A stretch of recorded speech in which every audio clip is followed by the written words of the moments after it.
Hello guys, today magluluto tayo ng chicken chuka for lunch. Tsaka yung white rice syempre. Ito yung chicken chuka, malapit na luto.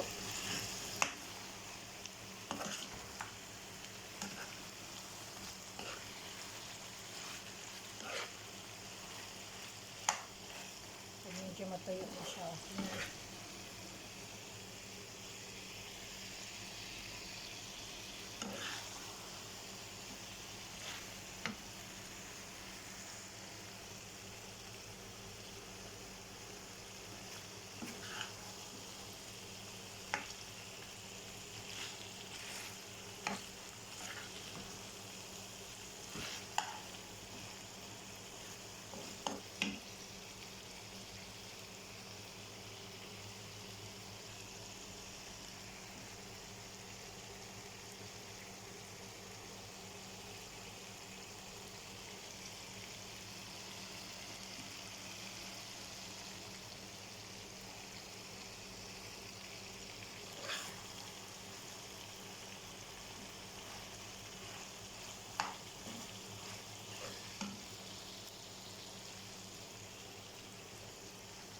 Ito yung recipe ng Indian super anghang.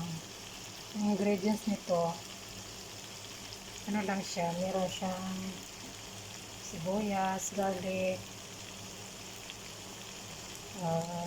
ginger, siyempre yung manghang na green chili, curry leaves, tapos lahat na ng mga powder guys na nilalagay sa pagluluto yung mga lahat na powder nilagay ko doon. Yun lang guys, bye.